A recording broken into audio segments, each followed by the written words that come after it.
एक योग्यता की परख। अंकमाल नामक एक युवक भगवान बुद्ध के सामने उपस्थित हुआ और बोला, भगवन, मैं संसार की कुछ सेवा करना चाहता हूँ। आप मुझे जहाँ भी भेजना चाहें भेज दें ताकि मैं लोगों को धर्म का रास्ता दिखा सकूं।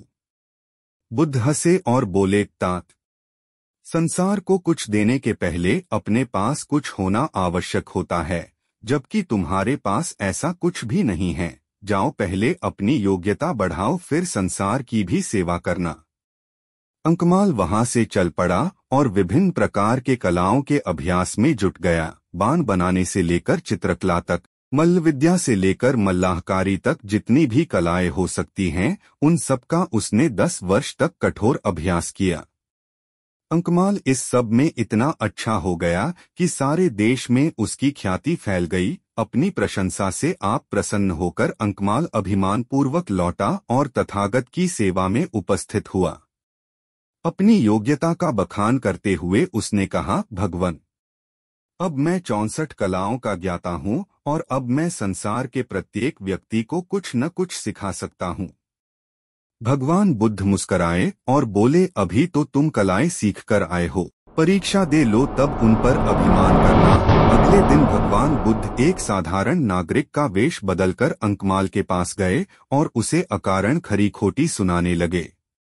अंकमाल क्रुद्ध होकर मारने दौड़ा तो बुद्ध वहां से मुस्कराते हुए वापस लौट पड़े। उसी दिन 2 बौद्ध श्रमण वेश बदलकर अंकमाल के समीप जाकर बोले, आचार्य, आपको सम्राट हर्ष ने मंत्रिपद देने की इच्छा व्यक्त की है, क्या आप उसे स्वीकार करेंगे?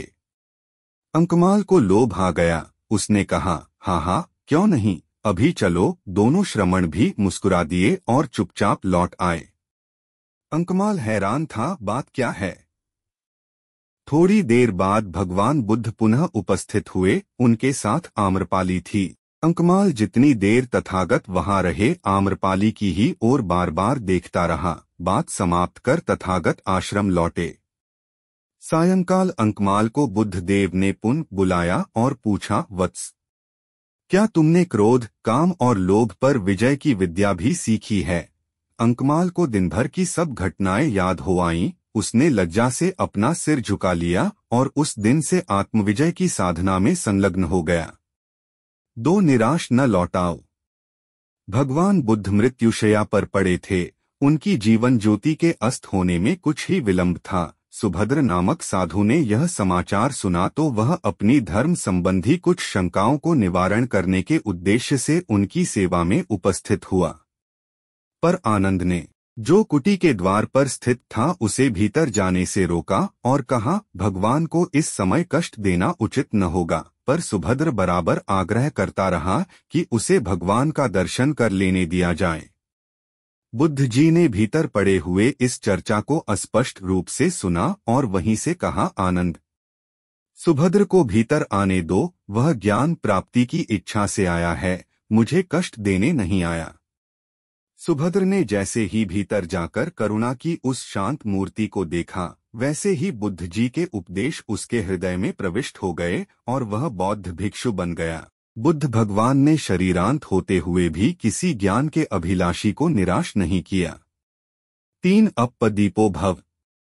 भगवान बुद्ध जब मरने लगे तब उन्होंने अपने शिष्यों को बुलाकर अंतिम उपदेश दिया, तुम लोग अपने अपने ऊपर निर्भर रहो, किसी दूसरे की सहायता की आशा न करो, अपने भीतर से ही अपने लिए प्रकाश उत्पन्न करो, सत्य की ही शरण में जाओ और उसे मजबूत हाथों से पकड़े रहो। हमारे चैनल को सब्सक्राइब करना न भूलें ताकि आप हमारे आने वाले वीडियोस को भी देख सकें। धन्यवाद।